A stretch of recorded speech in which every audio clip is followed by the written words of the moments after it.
Hello, Markee here, owner of Markee Industries, and this channel that you're watching right now. Today we're going to be reading some stories from Reddit, so sit back, enjoy, and relax. Let's go. Posted by user Constant Nebula 1982, titled, "My soon-to-be ex-husband humiliated me on our wedding day and met his karma instantly." It's been 2 days since my wedding day. I had already been with him for 4 years, 1 year of which I was engaged. It all started a few months earlier when I noticed my husband Jake watching prank videos. Among other things, these videos showed embarrassing photos of the bride being played on a projector in front of the whole room, or the bride's face being smashed into the cake. I told him straight away that I didn't want anything like that at our wedding. He just laughed and said that he wasn't planning anything like that. I thought that was the end of it, but I kept catching him making strange arrangements with his friends. He suddenly wanted to choose the wedding photographer and the cake. I thought nothing of it and was just glad that he was helping me with the wedding preparations. Nevertheless, I reminded him the day before that if he did something like that, I would break up with him immediately. When the day of the wedding came, everything went smoothly until the ceremony. Until the moment came when the cake was to be cut. The whole room watched as I made the first cut, and the photographer stood in front of us with a camera in his hand. Suddenly, I felt a hand on the back of my head pushing me face first into the cake. Not only my makeup, but the whole wedding dress was ruined, and the whole room laughed. My husband was the loudest. At that moment, the photographer took the photo, and Jake said that this was now our wedding photo. I turned around, slapped him in the face, and ran out of the room in tears. Thank God karma didn't take long to arrive and came in the form of his own brother. I ran to the toilet and started crying when I suddenly heard loud shouting from the hall. It was his brother Frank. I could barely understand what he was saying, and when I left the toilet, he was waiting for me. He told me that Jake had something to tell me.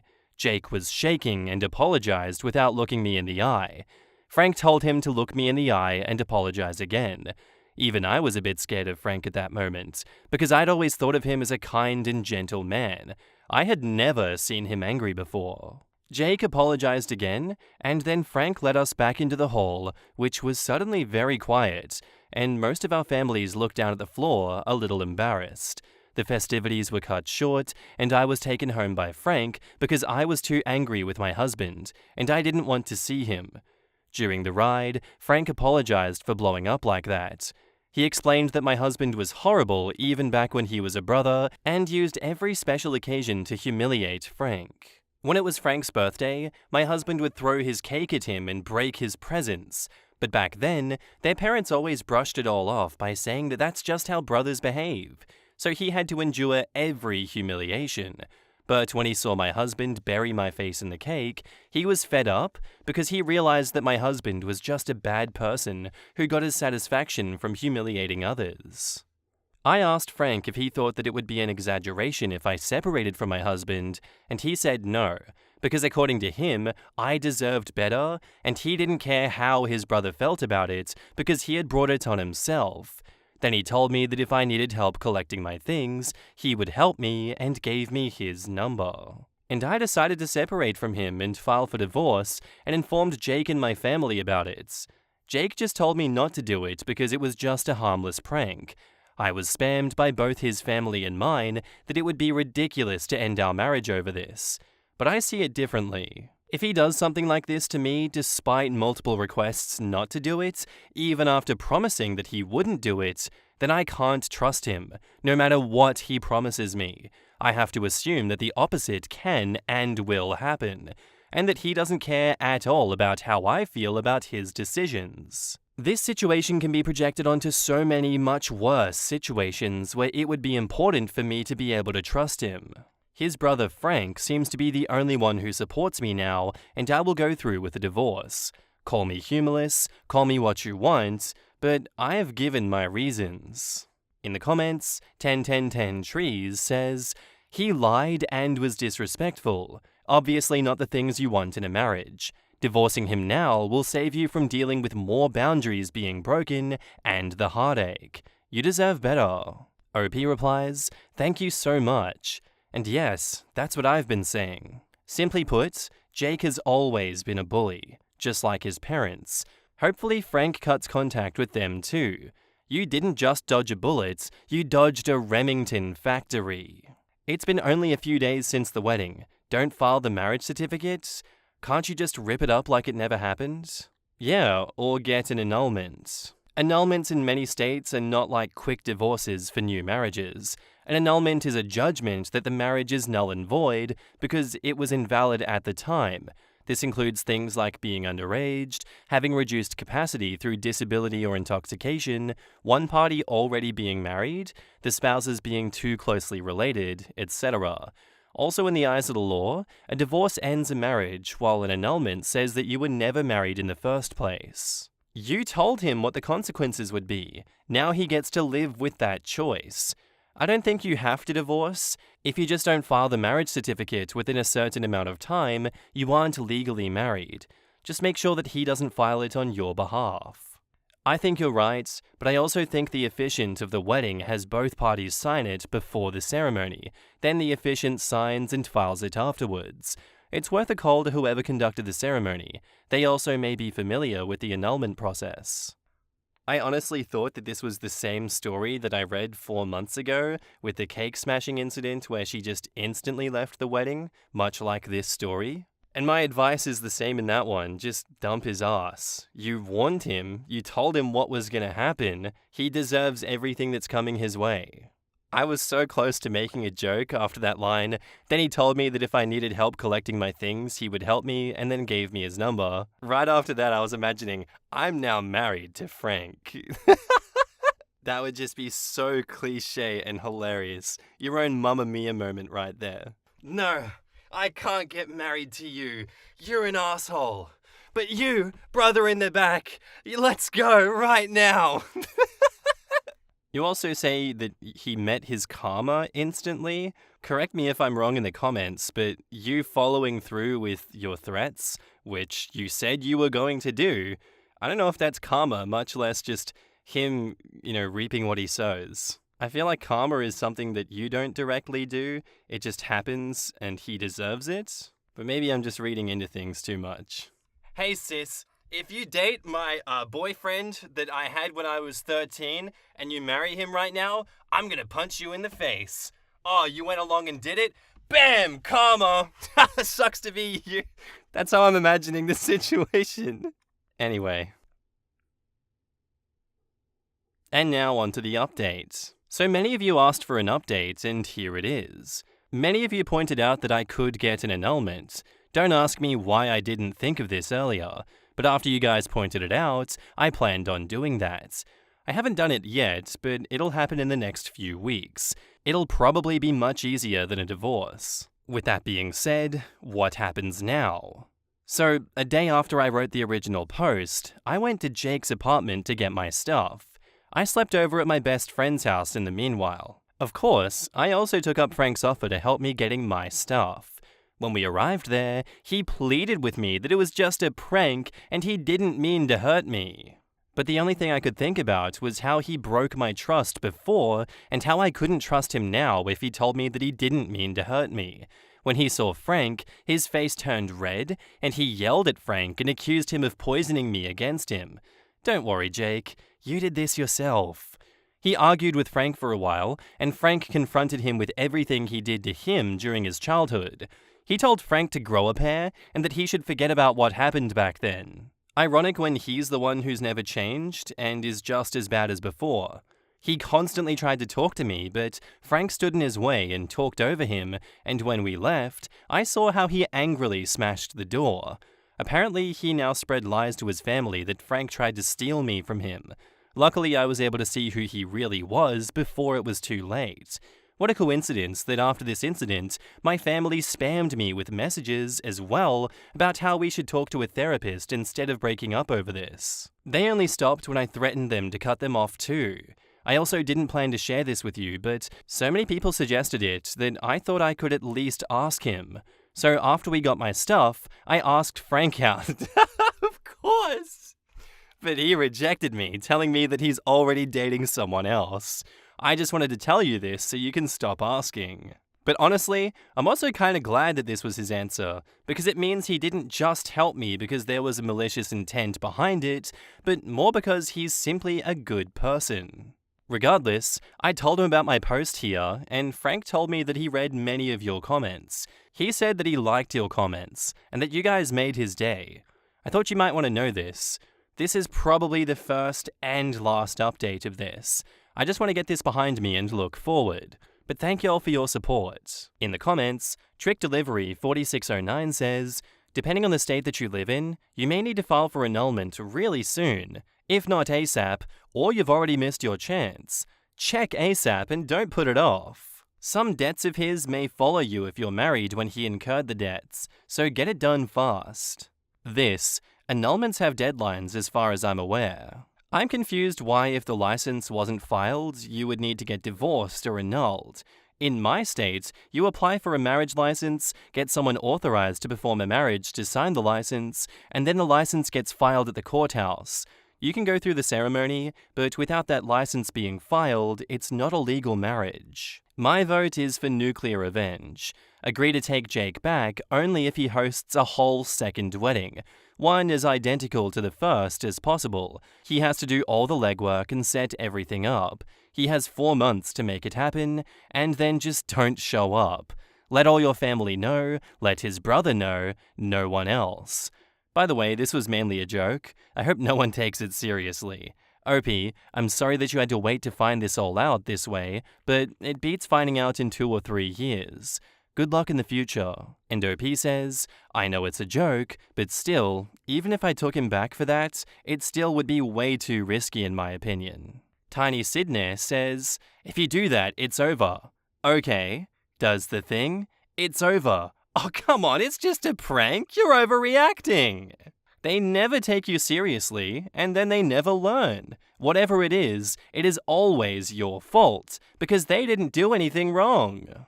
That didn't happen, and if it did, it wasn't that bad. And if it was, well, that's not a big deal. And if it is, well, that's not my fault. And if it was, I didn't mean it. And if I did, well, then you deserved it.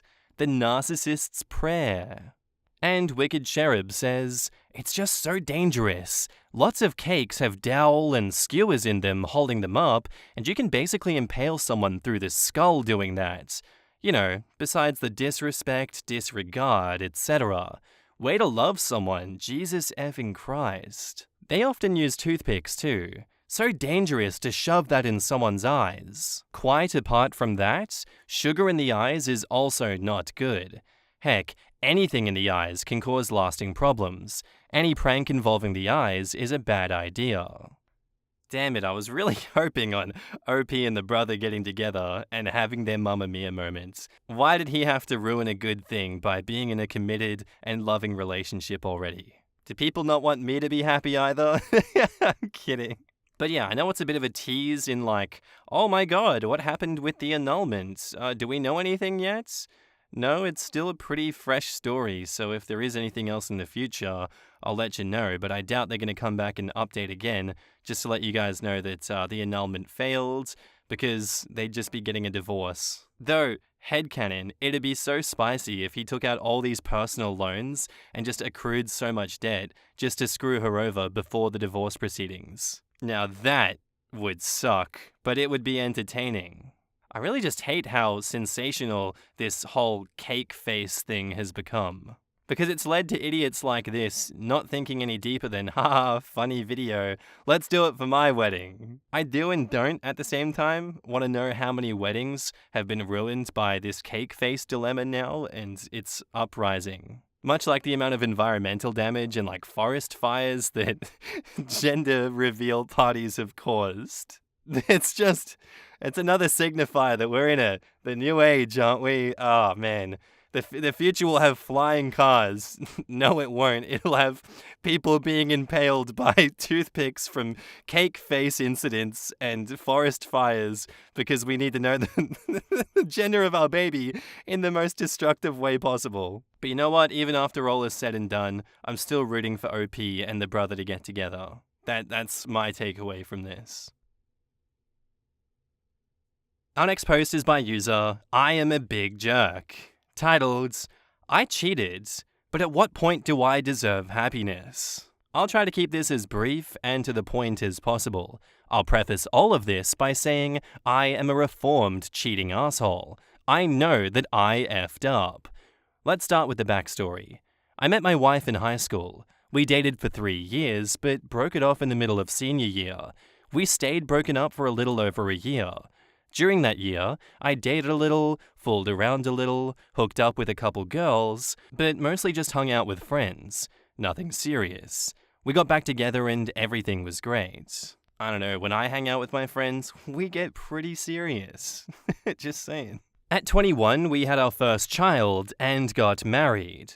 My daughter changed my life. I went from nerdy video game slacker to highly ambitious IT professional overnight. I found a great job, got promoted quickly, and started to travel for work. At 24, we had our second child.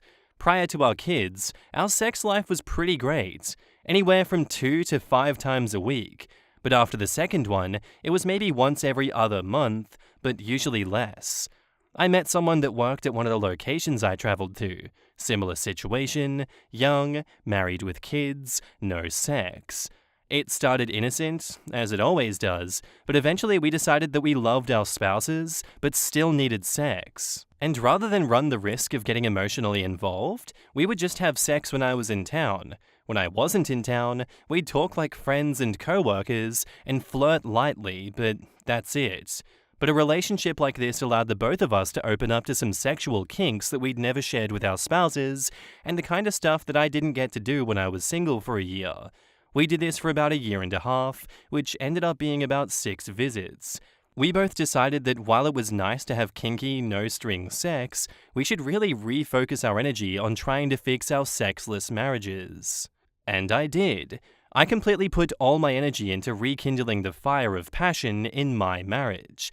It didn't really work, but everything outside of the bedroom is perfect, so I decided that I was okay with very little sex because she's an amazing woman and I don't want to break up a great family just because I'm not getting sex.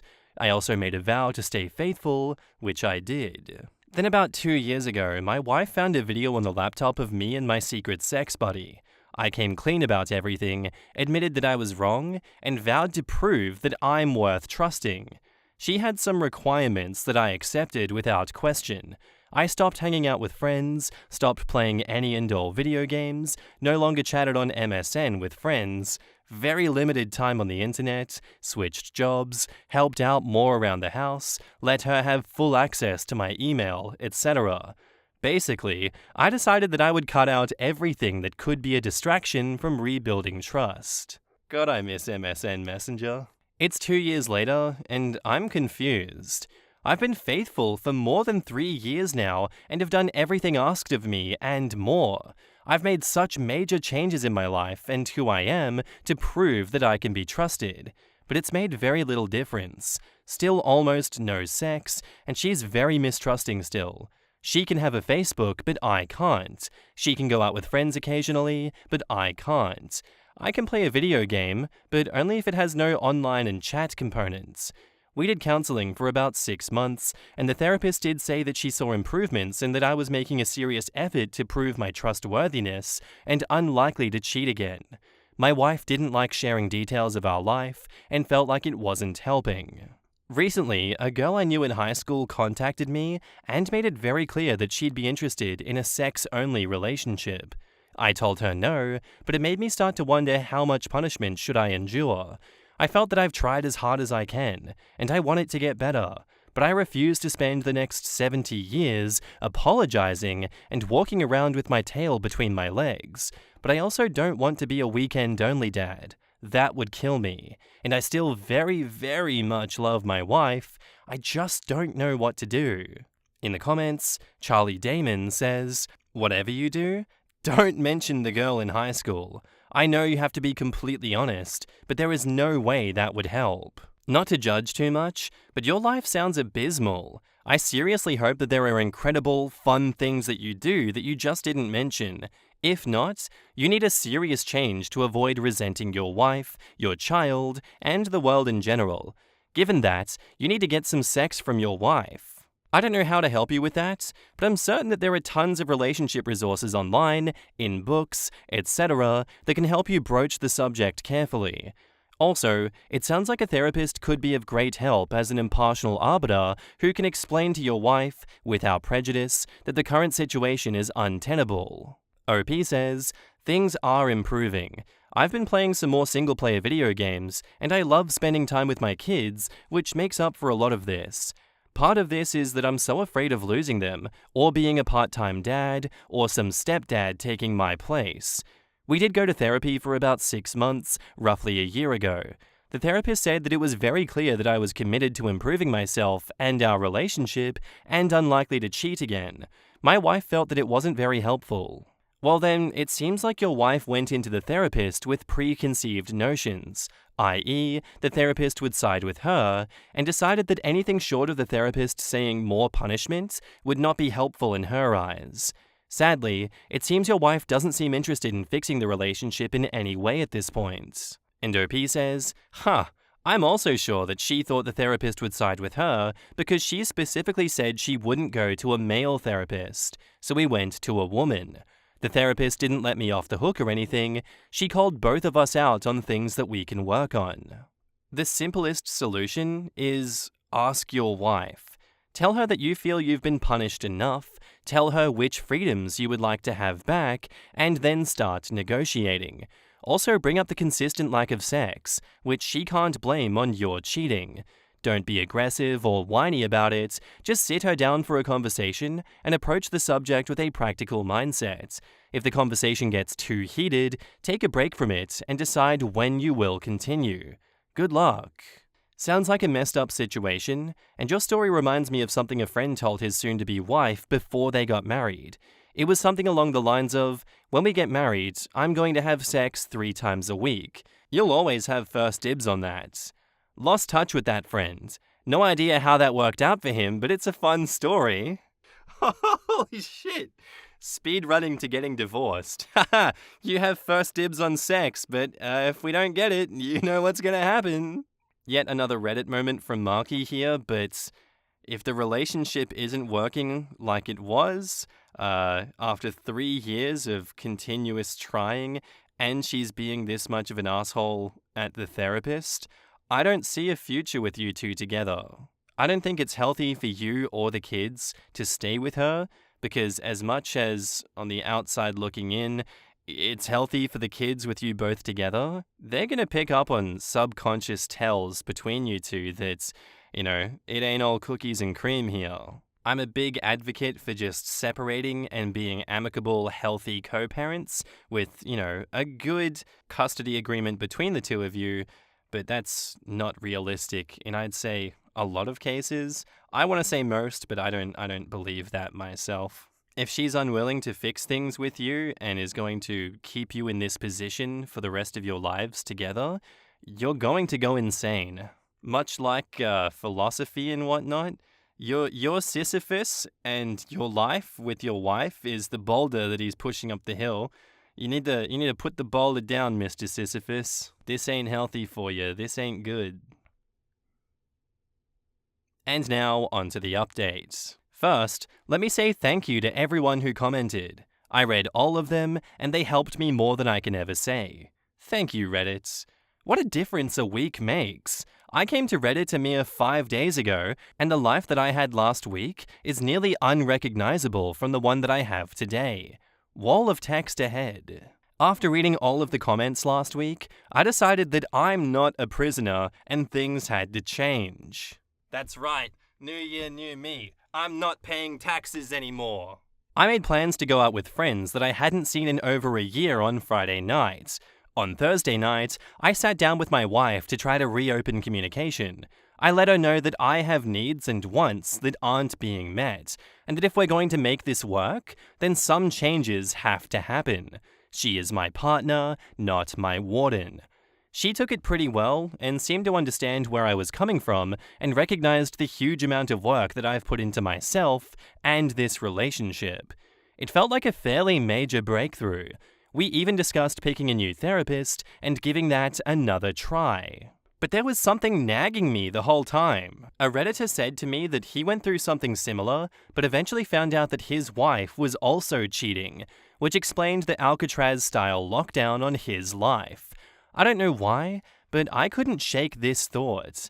I know my wife wouldn't cheat, but she's also a reasonable person, so why the hell have I been on house arrest for 2 years? After a couple days, the thought got the better of me, and I put a keylogger on our laptop. I did this Thursday afternoon. Friday comes, and I'm excited to see my buddies. We talked for a little bit before I left. She was apprehensive, but understood that this is necessary to rebuild lasting trust in our relationship. And like Reddit suggested, I hardly had anything to drink, answered texts and phone calls in a timely fashion, and got home 20 minutes before I said I would as a show of good faith.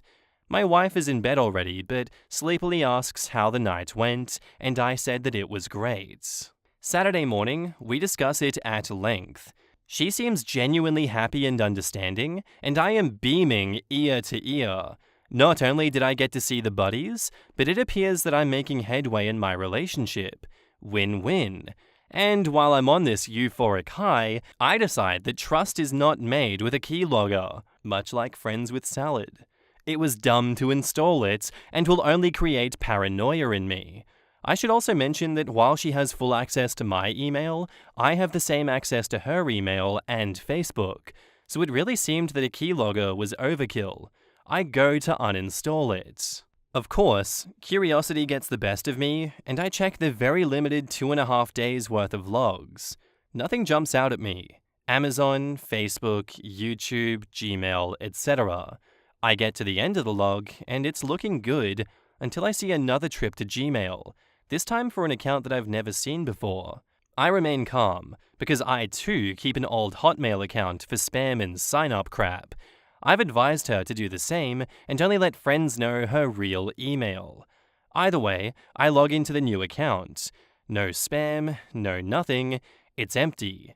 Just a bunch of empty folders until I hit the tax information folder. Now, this folder is full. Full as in hundreds of emails. However, none of it is tax related.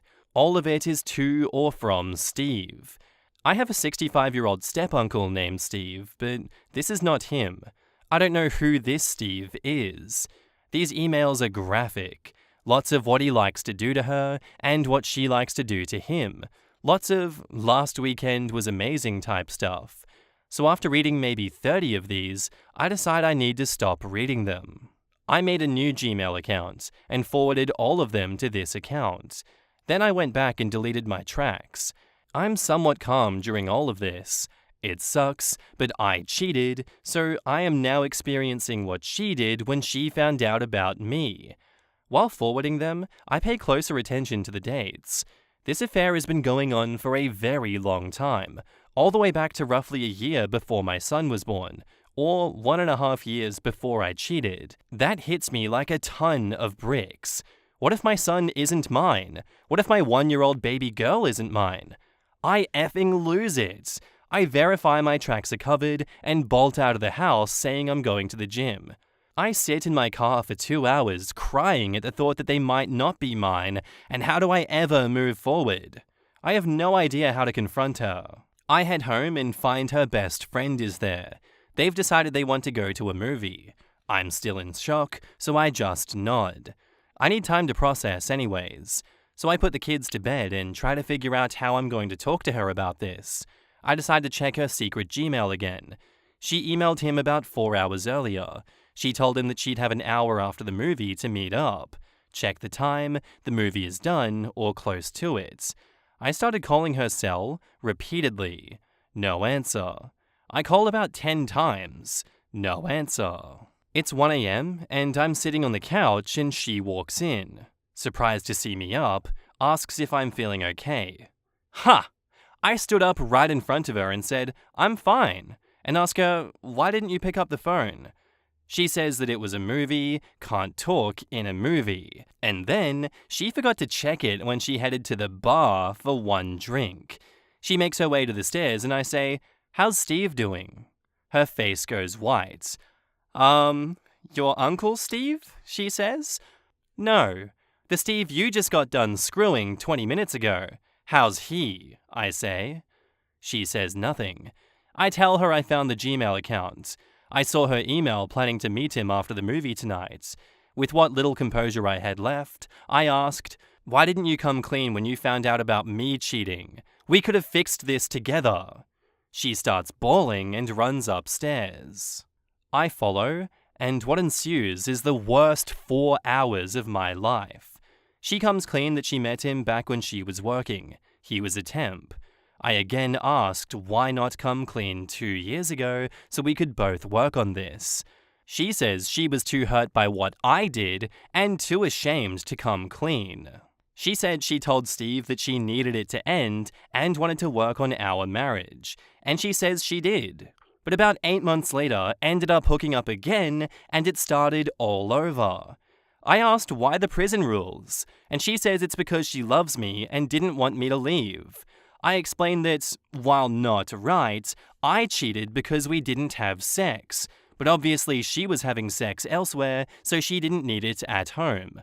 So I asked why she cheated, because I know prior to Steve, we had sex 2 to 3 times a week, and she came 1 to 2 times each time. She says he was relentless in pursuing her, which made her feel sexy, and that the relationship was taboo, which added a thrill. I asked, "Do you love him?" To which she says no, but she liked the thrill and the taboo. I could go on and on. I asked a million questions.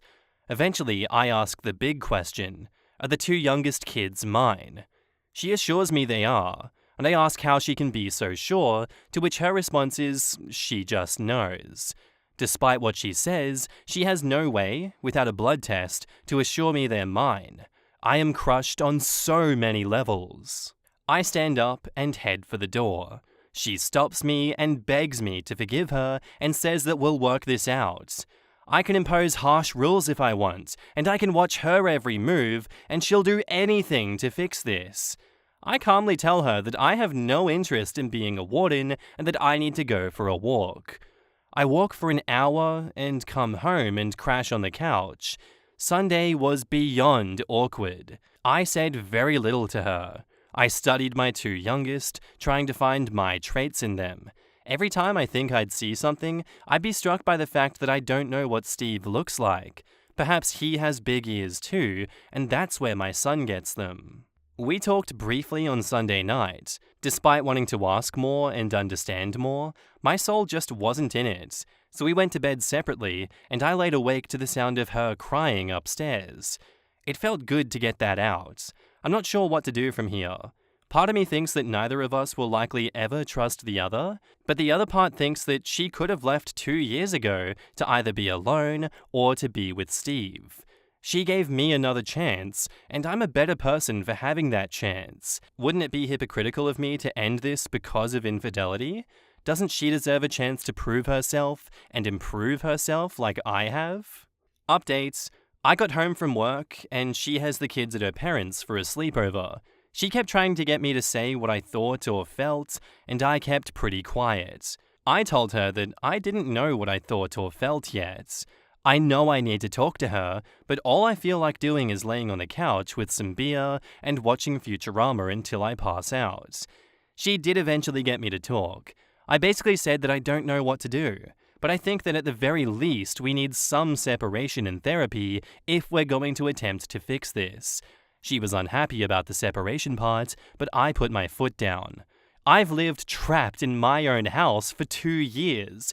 Perhaps I'm not the person she loves, but instead loves the idea of us. She saw my point and said that she did love me, but understood that some time apart might help. In the comments, Leprechaun says, "You had sex with someone else 6 times. She had sex with someone else a huge amount of times and lied to you. She imprisoned you for no reason. She was also cheating. She was doing it before you were. She caused the rift in your sex life, which also led you to cheat. She never came clean despite the fact that she had more than enough time. She was okay with being a total hypocrite and punishing you. What she did is far worse than what you did. She cheated on you and hypocritically and needlessly punished you for 2 years. I would feel beyond betrayed because she abused you in order to cheat some more herself. She kept you isolated and on a leash so that she could cheat easier herself. She was actively trying to manipulate you using guilt. She did this fully aware of all the facts, and in the meantime, she didn't show any regrets. She could have ended the harsh rules she gave you any time. Quote, she gave me another chance. She gave you another chance this week. Never before that. So don't lie to yourself. I rarely give this kind of advice, and I hate being so blunt about it, but divorce her ass. She is manipulative and abusive. She was emotionally blackmailing you, guilt-tripping you for years so that you stay loyal, lonely, and isolated while she was out doing what she was punishing you for, while you ended the cheating by yourself. Please don't let her walk all over you, because this is abuse, despite the lack of fists. Whoa! God damn, that is cold, despite the lack of fists. But you know what? I'll let you cook, Mr. Leprechaun, and that was spicy. That was goddamn necessary to say something like that. I don't know, OP. I think you have to leave in this situation. Like, how do you stay with someone like this and try to rebuild it? The trust was already gone initially, and then she just used that to abuse you. The trust can never be a thing anymore. It's not even a concept between you two. Sunk cost fallacy and whatnot, like, oh my god, this is the only woman I've been with my whole life. I love her, I need her. I don't know, man. I don't believe that it's healthy for you or the kids for you to stay with her. I don't see how you can come back from this. I actually don't. I would be disgusted to find all of this out from her. I would want to be as amicable as possible as a co-parent, but I wouldn't want to talk to this person or see them in my life ever again. That would be bridge nuked, bridge destroyed. She really said, we'll burn that bridge when we get to it, okay? Knowing fully well she has a master's PhD in bridge destruction beforehand. Yeah, no, I have really nothing else to add to this, so final update time. And now, onto the final update, 6 months later. Hello, relationship advice. It's been a few months. I'd like to just say right away that you all helped so much. Well, it's 6 months after I found out my wife had been cheating, and a lot has changed. After finding out, the first thing I did was get the kids' DNA tested. Then I spent the next 2 weeks sleeping on the couch and having endless conversations with my wife. The more we talked, the more I felt like the world's biggest chump. I had poured my soul into fixing the relationship and was racked with guilt while she was out effing some guy. But I also couldn't see myself just walking away. She'd been in my life since we were 15. We are 29. So I agreed to start therapy immediately and see how I felt after talking to someone else. To say the therapist was a bit shocked by our story is a bit of an understatement. This lady was pretty blunt in saying that nearly all of our problems stem from my wife's actions, and she needed counseling just for her, in addition to the couples session. While we were in therapy, I moved out and crashed with my best friend, but demanded the house on the weekend so I could be with the kids. My other conditions were that she cut off all contact with Steve, and that we talk openly about everything, any lies, even white lies, and I would be done. I also wanted full control of the bills and budget. She complied. I never divulged that it was a keylogger that helped me find out what was going on. She just assumed that she had stayed logged into her secret Gmail account, and I didn't correct her. Asshole move, but I figured that since I'd been lied to for 3+ years, I had the right to do a bit of spying. This puts us at roughly 4 weeks after I found out, and finally the results from the kids' DNA tests come back. All mine. That was such a relief that I can't even describe it. It almost felt like I didn't care what happened with my wife anymore because I knew my kids were mine and I'd always have them. And the one thought that stuck in my mind the whole time was, I can accept that people make mistakes, but if she loved me, she had the chance to come clean about her mistake when she caught me. Instead, she put me on lockdown for years. Who does that to someone they love? I just couldn't stop thinking about it. Therapy was going well, but I was becoming jealous and angry, always upset. I was away from home all week, and then on the weekend I'd tear apart the laptop trying to find out what she'd been doing in my absence. She was checking her secret email, and Steve was continuing to email her, but she never responded. That was the breaking point. She hadn't shut down the email like I had asked, and while she wasn't responding, she was checking the emails. Almost like she was keeping her safety net around so she could go back if things didn't work out. Or maybe not. I don't know. But I didn't want to be angry and jealous all the time. I didn't want to be a warden. The next day, I confronted her and told her that I couldn't forgive what she had done. I told her I could probably move past the cheating, but the way that I was treated was terrible. I explained how I had pushed all my friends out of my life and shut myself off from the world to work on us, only to find out that I was being kept prisoner so she could keep screwing her boy toy. She broke down crying, saying that she would do anything to salvage the relationship, but it all fell on deaf ears. That Monday, I contacted an attorney. Fast forward 4.5 months, and I have my own place, divorce is nearly final, and I'm finally starting to feel like me again. We are going for 50-50 custody. I've been reconnecting with friends and trying to find new hobbies for when I don't have the kids. I've been on 2 dates because a couple of friends wanted to double date, thinking it would help me. It was nice to meet new girls, but I'm just nowhere near ready to trust anyone. Part of me thinks that I'll just put off dating until the kids are out of high school. The kids are sad that we aren't together, but we kept all of this away from them. No arguing in front of them, and no bashing the other when they aren't around. But either way, I think I'm on the road to recovery. And feel free to ask anything, because you guys helped more than I could ever say. In the comments, Pandora-tastic says, "It's interesting that, in the end, he got the answer to his original question. He was wondering, if you cheat on someone, how long is it before you deserve to be happy again? In the end, he learned that it was never a question of how long you should be punished, it was a question of whether the broken trust can be rebuilt." Hopefully they're better parents than partners, because that's a shit show. This is a great case example of when two people are so invested in something that they aren't afraid of losing. They got married and had kids too young. Obviously neither was really ready for any of it. How the F did this woman continue an affair with not 1, but 2 children? Damn, they're both assholes, but he's at least working on himself. She's just a mess, and using abusive behavior for him doing the same thing that she is.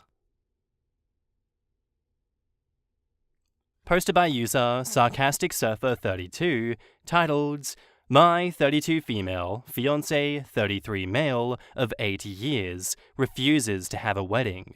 My fiancé does not want to have a wedding of any kind. No elopement, no ceremony, no rings exchange, no vows, nothing.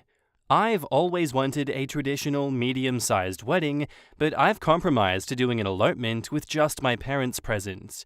He refused. So I compromised again and said, let's just do the paperwork like he wants and then go to dinner with the 4 of us and celebrate. He refused.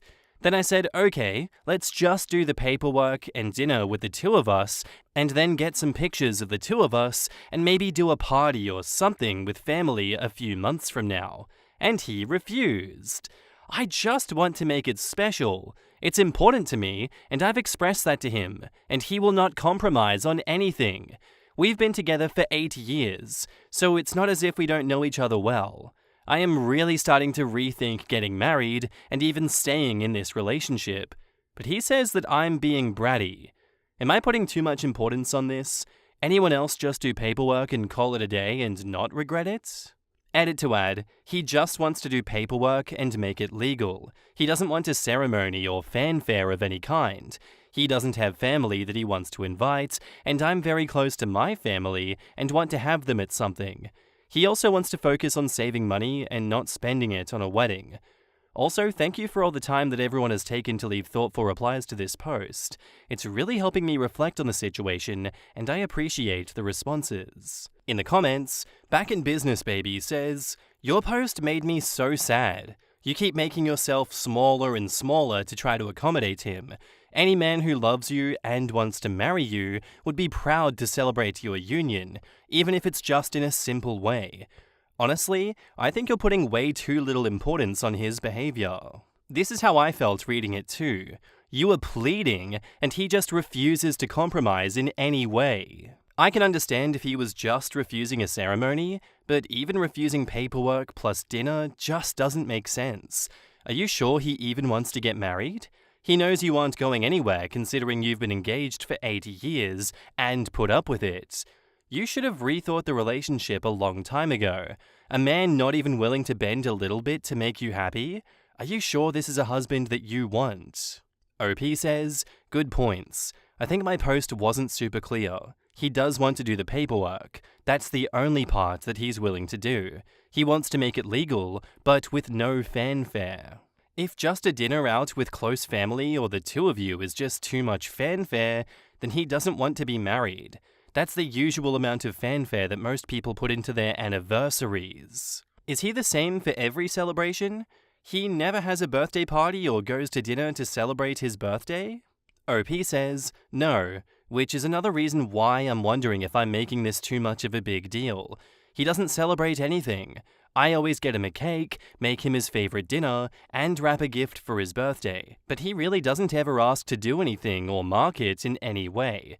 Mine either. He usually just asks me what I want to do for the day, and I buy myself a gift. He's not a big thrills kind of guy, which I've never minded, except this one thing. Maybe I'm asking for something he really isn't capable of doing." How much did you push for him to get engaged? Because my spidey sense is that he wasn't so willingly going down on one knee.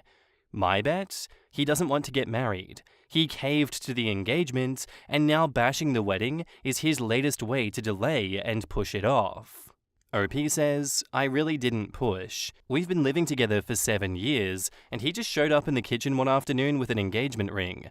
I was like, okay.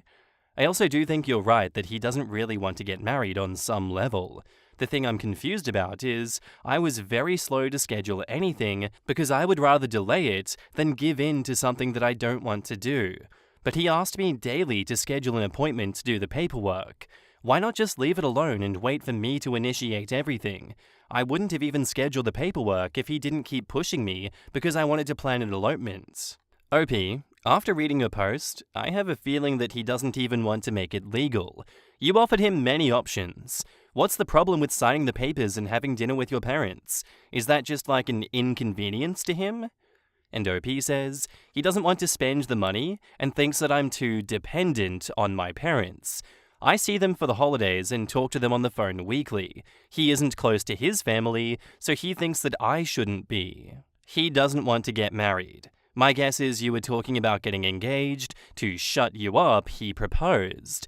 I want to know the details of how you got engaged. Did he half-ass it, put in effort, etc.? OP says it was 100% half-assed. But for some context, he does have mental health issues, and doing big things tends to be overwhelming, which I get, and that's why I don't generally expect a lot. We don't go on dates, we don't do much at all to be honest. But that's the place that he's at right now. He got a ring from a family member and gave it to me in the kitchen and said, "Want to get married?" I also didn't push him to get married, but I'm wondering now if he asked because he felt like he should. Is he considerate of you in other ways, or is he generally as dismissive of your feelings as he is about this? If it's just a quirk and he's a wonderful and caring man otherwise, then just let it go, I guess. But it seems doubtful that a man who exhibits such a complete lack of regard for your wants and feelings in this will be a good partner. Only you can know that, and I've seen you carefully not answer any questions about that. And OP says, it's kind of complicated. He has some mental health issues he's been dealing with since before I met him. He doesn't want a ceremony because he has no family he wants to invite, and he doesn't want to spend the money. Which I understand, but I think he's going too far in the opposite direction. If he can't have his way, no one can. And again, I'm wondering if I should see this as a red flag. I do overlook times when he doesn't show up for me, and these comments and questions are making me reflect on those, and I'm seeing a trend. They are things that I thought were upsetting at the time, but decided to move on from because they are little. Like not taking me to the hospital when I was sick, not giving me a ride when my car broke down, not going to my graduation. Things like that. I take him to everything, and even drove him an hour away to a doctor's appointment after I worked. But I show love through acts of service and support, and he thinks financial support and spending time with him is love. I'm wondering if we are just incompatible, and this is the first real big life decision we've tried to make together.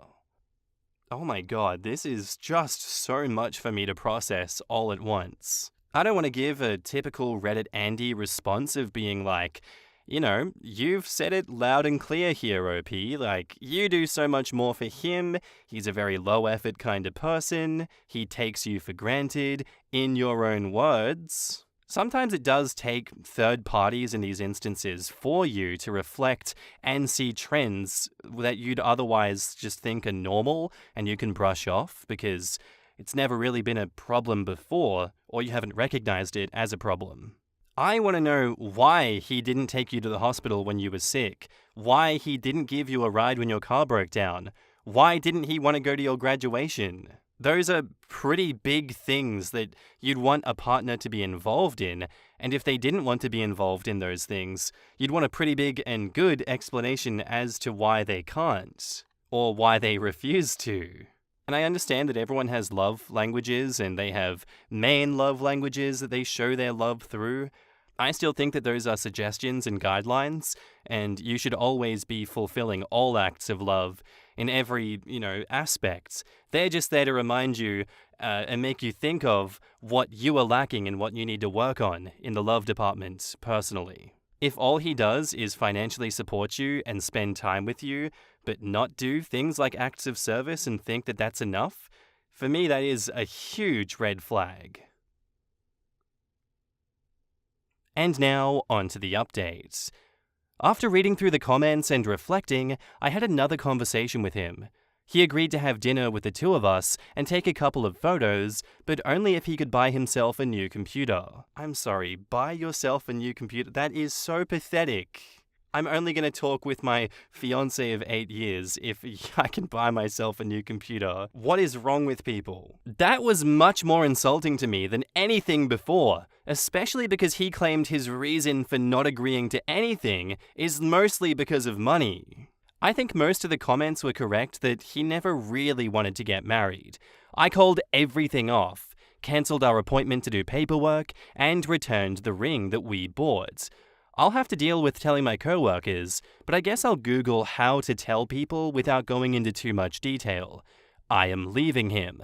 I've ignored a lot of stuff with him because we are financially stable together, comfortable, and he was my first and only real relationship. So I think I just wanted to make it work and didn't really know what was normal and what I've learned to tolerate. In the comments, Revolutionary T 8722 says, "I'm sorry, OP, but you did the right thing for you. How did he take the news?" OP says, "Initially he was really angry and talking about how I get everything because I got 2 rings, the date I wanted, photos and dinner, and he doesn't get anything out of getting married, and that it's all for me. And then he calmed down and said that he wants to get married because I'm his best friend and he loves me. I'm probably going to go to a friend's house or my parents today because the last time that we quote-unquote broke up, I ended up going back, he told me to pack and that he would get rid of my stuff if I didn't." You literally got nothing you wanted. He didn't even want to eat dinner with your parents, but he wants a computer that costs how much as a reward for a $200 meal and some paperwork? Your future self 10 years from now is begging you to leave this dude in the dust and never look back. Imagine how far you'll get in life if you use 10% of the energy on yourself that you probably spent coddling this man baby. Who allows ring returns? Also, you said in the first post that he didn't want rings to save money. Something's off. And OP says, "We bought our wedding rings through financing and he gave me a family engagement ring. I gave both of them back to him." Quote, "I'll have to deal with telling my coworkers, but I guess I'll Google how to tell people without going into much detail. X and I broke up. We've decided the relationship had run its course." That's all you need to say, and you're not obligated to answer nosy questions. You can always toss in an "I'm not ready to talk about it right now, thanks" to the end. A flatmate that I barely know drove me to the hospital once and stayed with me while they checked my stomach pain wasn't my appendix. I remember thinking that it was very nice of her, but also, I would have done it for her. It's kind of a bare minimum of how to be a human. I cannot contemplate marrying someone who wouldn't drive me to the hospital when I was ill. I had a roommate that I honestly hated but still bailed out of jail when he needed it. I have another roommate currently that honestly annoys me quite a bit. But last year I took the day off to celebrate his birthday because he really has no friends, and his only local family member was out of state for work. And that's for people that I didn't even like, let alone supposedly love. And this asshole can't drive his fiancée to the effing hospital? Not taking me to the hospital, not going to her graduation, little things? I would flip if my partner didn't even want to celebrate my damn graduation if there wasn't some huge, stressful, important thing at their job. Damn woman, you deserve someone who celebrates you and puts energy into things without blaming mental issues. I'm with everyone here on this one. I think it was very pathetic, everything that this boyfriend was doing, and I don't understand how you stay with someone like that for 8 years, OP. Not in a way that I'm judging you for it, I just think it's insane that it goes on for so long. Do you not talk to friends and family about his behavior and no one backs you up here? You don't ever come across relationship advice on Twitter, Instagram, TikTok, anything like that, talking about red flags in relationships and question your reality? I am so glad that you got out of this situation, OP, and that you are doing better now, but oh my god, he is just an incredible piece of shit that should have never done that, should never have gotten away with everything that he did, and never even started that bullshit in the first place. Onwards and upwards from here, OP, there are better things ahead. Our next post is by user Major Contact 4009, titled, "Am I the asshole for marrying my sister's ex?" So me, 27 female, and my sister, 29 female, have been fighting recently for something that I thought got resolved a long time ago. I've debated posting for like a week now, but I figured someone not directly involved would be good to hear from. A couple months ago, I married my husband Greg, 29 male, after being together for 4 years. We met each other working at the same office, and I developed this huge crush on him. I was pretty sure he was into me too, so I decided to bring it up to my sister Alicia. Alicia and Greg had dated in middle school when they were both 13-ish, and because it had been so long and at such a young age, I didn't think that there would be an issue, but I still wanted to check. I didn't want to accidentally start dating some long-lost love of her life or something, so I thought that I would clear the air by asking. She seemed a bit surprised because I don't think she was expecting to hear about her middle school ex-boyfriend randomly so many years later, but after we talked for a bit, she said she didn't really care. So I thought, cool, I have the go-ahead. I thanked her and moved on with things, and a little while later, me and Greg got together. It's never seemed to be an issue before recently. We hit all the milestones, and she seemed to be happy for us. When he met my family again, they were a bit surprised, but things were fine. My sister was even one of the bridesmaids, and seemed happy for me the entire time. Like, I haven't really thought of them dating in forever, because it no longer seems relevant. I mean, she has a husband at this point, so it doesn't seem like a middle school boyfriend would be something to dwell on. We were with my family this Christmas, and things were going just as fine as they usually are, until my sister started handing out the presents she had gotten. Now, we don't get each other presents every year, and people in my family typically aren't buying special presents for people they're not close to, so the in-laws don't get screwed or anything because they didn't buy every individual cousin a gift. But during my wedding planning, she said she wanted to get me something special for my first Christmas as a married woman, so it took me off guard. I looked sorta confused for a second, but I didn't want to be a biatch on Christmas, so I just smiled and watched everyone open their gifts. Lots of circumstances could cause someone to not be able to get a gift, so it was fine. But after she finished handing things out, she looked at me and said I wasn't getting anything because I had taken enough. What? God, that is so petty. I asked her what she meant because, huh? And she said that I didn't have to be so weird to plot to take Greg from her.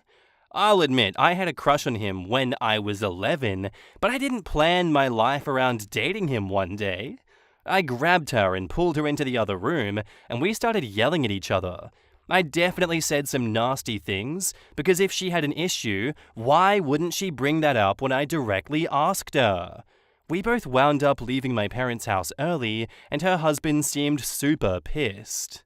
My mum texted that she was disappointed we fought on Christmas, which, yeah, I get, but it's not like I did it intentionally. She's telling whatever family members will listen about how I stole her boyfriend, and so they're mad at me. And I don't feel like I could be the asshole, but I also can't tell. Greg's super pissed because she's been trying to message him about this, and he doesn't get why this is such an issue. I've tried to speak with her a couple of times, and I brought up how I asked her already for permission, but she says that I took her off guard. So, am I the asshole? In the comments, I'm Killy W says, wait, your sister is 29 and she's accusing you of stealing someone she dated briefly at 13? Despite the fact that she had clearly moved on, married someone else, and had given you the go-ahead. Not the asshole. Your sister, however, needs therapy. And also a lawyer. Her husband clearly isn't too happy that she would rather be with her sister's husband instead. Not the asshole. Maybe she should work on her own marriage instead of worrying about who is in yours. Not the asshole. Your sister has issues. Middle school ex is in the safe zone for dating, and she herself cleared it. Agree, not the asshole. Sounds like there's something else going on in your sister's life, but that's not your problem. It'd be interesting to know if her husband has contacted either you or Greg. Not the asshole. Oh, good God. Does your sister's husband know that your sis is mad about this? You had no way to know until just now that your sister was angry. I would not want to be in her husband's shoes right now.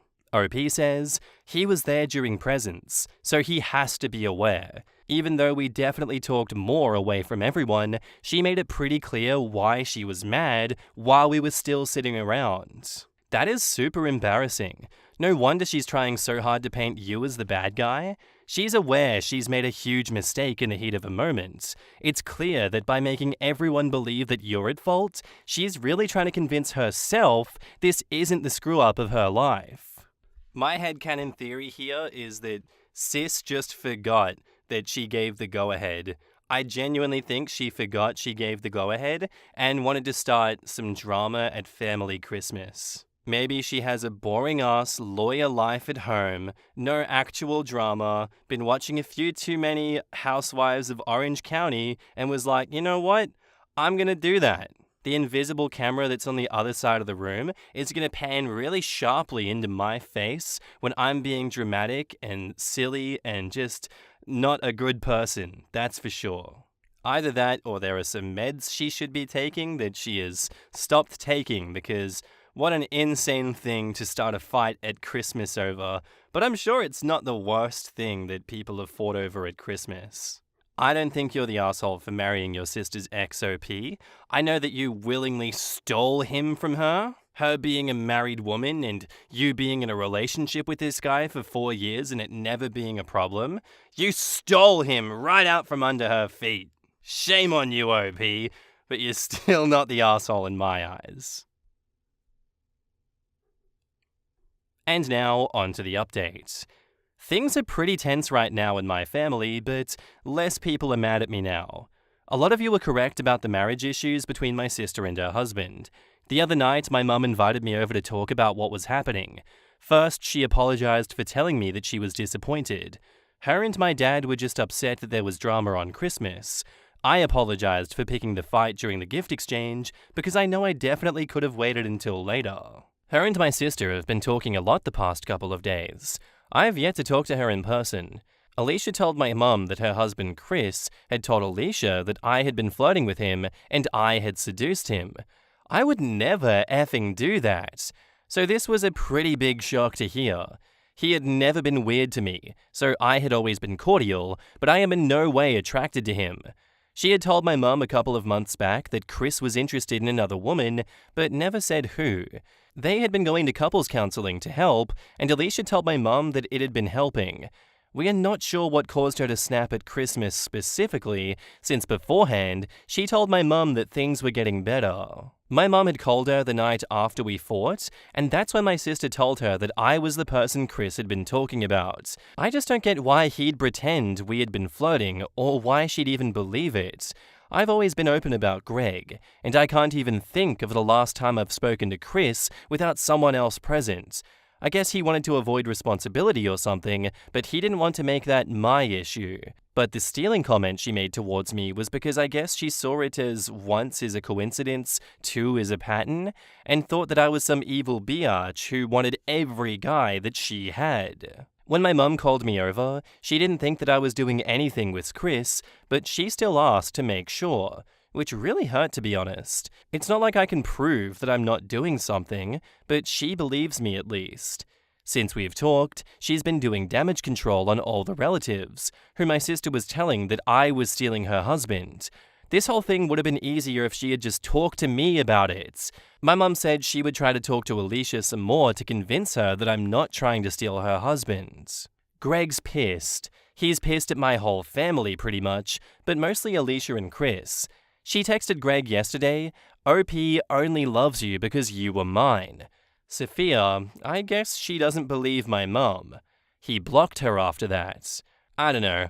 I was hoping the reasoning would have been something else. I'm not sure what to do.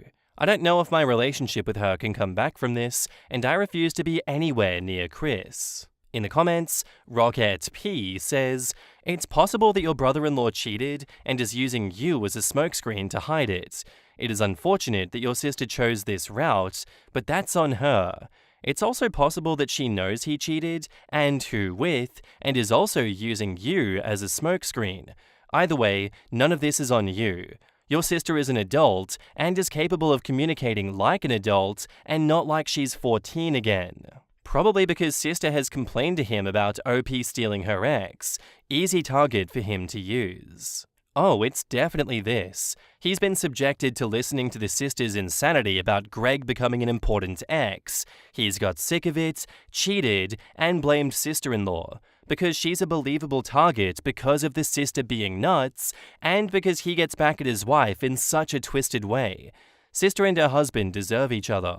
Honestly, it feels like your brother-in-law is cheating and using you as a cover to keep your sister from finding out any real details. And to turn himself into a victim of OP rather than a cheater. OP's sister is believing him and getting protective of him instead of kicking him to the curb. Your brother-in-law is a piece of work. He is clearly messing with your sister. Not that it gives her a pass, but be sure to remember it if she ever gets her head back together again. I hope your mother can help your sister. She clearly needs it. Does she have any close friends? Ask them to help her, because it sure as shit isn't your job right now. I'm sorry this is happening to you. I was ready to be very open to the sister's side from the title, and then almost immediately got to dated in middle school, and immediately just went, what? Poor OP. So glad that Chris didn't manage to poison her relationship with Greg at least. That is not at all where I was expecting this story to go. But him cheating and then spinning this whole web around his wife is a very good way to hide the infidelity and put blame on someone else. It's insane that someone would believe such fake nonsense from someone from the outside looking in.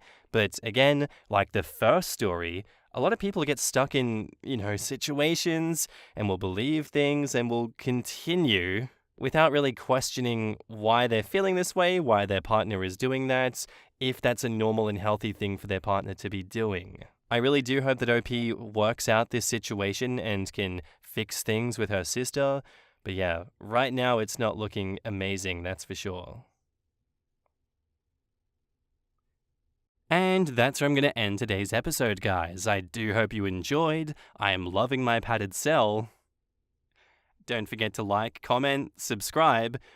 Hit the bell notifications if you haven't already, because my voice hurty. And please subscribe if you haven't. Please. Anyway, guys, have a great day, night, sleep, whatever you're up to. And I'll see you in the next one. And also, right after the introduction, I obviously wasn't being serious in the introduction of this video. This is me right after it, laughing. Let's go.